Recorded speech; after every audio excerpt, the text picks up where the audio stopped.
Hola, mi nombre es Carly de Freitas y en esta oportunidad vengo a hablarles sobre el procedimiento ordinario y el procedimiento voluntario que se encuentra contenido en la Ley Orgánica de Protección a Niños, Niñas y Adolescentes. Bien, comencemos con el procedimiento ordinario. ¿Qué es el procedimiento ordinario? Pues bien, este es un procedimiento general que es aplicable a todas aquellas controversias que no tengan establecidas un procedimiento especial. Se desarrolla en dos fases conocidas como audiencia preliminar. La audiencia preliminar a su vez está dividida o se desarrolla en dos fases. La primera de ellas es la fase de mediación, la podemos encontrar en el artículo 469 de la LOM. La fase de mediación procede en casos relativos a responsabilidad de crianza, obligación de manutención y régimen de convivencia familiar.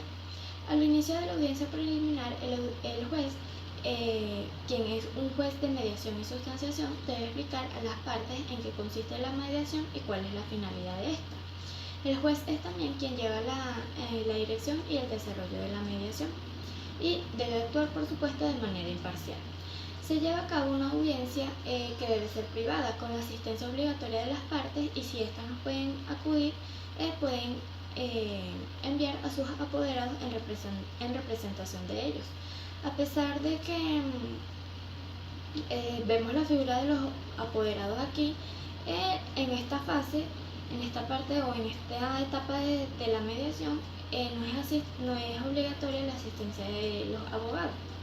Bien, si una de las partes cuenta con asistencia de un apoderado y la otra no, se le informará a la parte que no cuenta con la asistencia del abogado que tiene derecho de contar con asistencia jurídica gratuita y de ser el caso, si la persona lo acepta, se suspende la audiencia preliminar y el juez designa un profesional que se encargue de la defensa a los fines de que se continúe con el proceso. Bien, el juez en todos los casos debe escuchar la opinión de un niño o adolescente, pudiéndolo hacer en privado si lo considera así más conveniente. Esta fase no puede exceder de un mes, salvo que las partes lo hayan acordado de manera diferente. La mediación puede concluir con un acuerdo total o parcial entre las partes, el cual homologará el juez y debe quedar asentado en un acta y tendrá efecto de sentencia firme. De llegar a ser total el acuerdo, se pone fin al proceso. En ese caso, se debe dejar constancia en el acta especificando los asuntos en los cuales no hubo acuerdo y se continúa con el proceso en relación a esto. Es importante destacar que si la parte demandante no comparece personalmente o mediante su apoderado judicial sin causa justificada a esta fase de mediación, se considera desistir el procedimiento, terminando este proceso mediante sentencia que debe ser oral, avalada por un acta que debe publicarse el mismo día. En cambio, cuando es la parte demandada que no comparece, se presumen como ciertos hasta prueba en contrario los hechos alegados por la parte demandante, dándose concluida así la fase de mediación de la audiencia preliminar, dejando constancia de ello en un acta.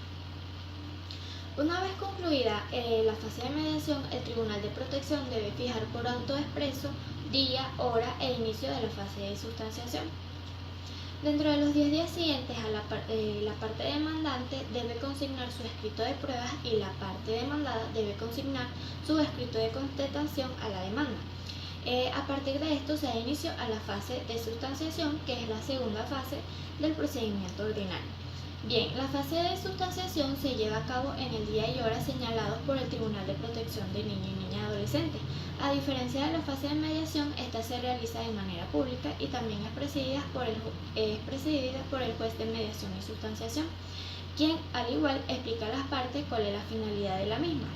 Las partes deben exponer sus observaciones y estas observaciones comprenden todos los vicios o situaciones que pudieran existir para evitar quebrantamientos de orden público y violaciones a garantías constitucionales como el derecho a la defensa y a la tutela judicial efectiva. El juez debe oír las intervenciones de las partes, primero de la parte actora y luego de la parte demandada, permitiendo entre ellas un debate bajo su dirección. Una vez resueltas las observaciones, se deben ordenar las correcciones y ajustes que sean necesarios, los cuales deben ser solventados con la mayor prontitud, sin que se detenga el proceso para esto. Si la parte demandante o la demandada no comparece en caso justificada a esta fase, se debe continuar con esta parte en esta fase con la parte que esté presente hasta su finalidad. Si son ambas partes que no comparecen, se termina con el proceso mediante sentencia oral que queda sentada en un acta que se publica el mismo día. Una vez concluidas estas dos fases, se da inicio a la audiencia de juicio, que es la segunda fase del procedimiento ordinario. La audiencia de juicio, respecto a esto, cuando el Tribunal de Protección recibe el expediente, fija un día, una hora y el lugar para la audiencia, dentro de un lapso no menor de 10 días ni mayor a 20 desde que se recibe el expediente. En el día y la hora acordada, se da inicio a la audiencia. Esta es pública y la preside un juez de juicio, quien debe explicar a las partes la finalidad de la misma. Las partes deben exponer oralmente sus alegatos contenidos en la demanda y en su contestación. Seguidamente se evacúan las pruebas, comenzando con la del demandante y luego con las del demandado. Luego de esto, culminada la evacuación de pruebas, se oirán las conclusiones de las partes. Seguidamente se oyen las opiniones de los niños y adolescentes de forma privada o en presencia de las partes, según como crea más conveniente el juez de juicio, pudiendo solicitar la presencia del equipo multidisciplinario. Concluidas las actividades procesales, el juez se debe retirar de la sala de audiencia por un tiempo que no exceda a los 60 minutos, es decir, una hora, y luego de esto debe pronunciar su sentencia oralmente. Si alguna de las partes no comparece a esta audiencia, se debe continuar con la parte que esté presente hasta su finalidad, y si ambas partes no comparecen, el juez debe fijar una nueva oportunidad para celebrar la audiencia. Una vez que se dicta la sentencia definitiva, las partes pueden ejercer el recurso de apelación. El recurso de apelación se debe interponer de manera escrita ante un tribunal de protección, el tribunal de protección que dictó la sentencia, a los 5 días siguientes de la publicación de la sentencia, y admitirá o negará el recurso de apelación al día siguiente del vencimiento del plazo. Si es admitida el recurso de apelación, se remite al día siguiente el expediente al Tribunal Superior de Protección. Y así, de esta manera, se fija una audiencia, se evacúan las pruebas admitidas y se tiene que oír la opinión de los niños y los adolescentes. Cuando se concluye el debate, el juez se retira de la sala y fija su sentencia de manera oral, al igual que las otras sentencias. Ahora bien, el procedimiento voluntario se encuentra contenido en el artículo, desde el artículo 511 al 517 de la LOCMA. Los procedimientos de jurisdicción voluntaria son todos aquellos actos en que sea necesaria o se solicite la intervención de un juez. ¿Para qué? O con qué finalidad, en asuntos que deban resolverse judicialmente, en el cual se ven involucrados niñas o adolescentes que sean legitimados activos o pasivos en el proceso.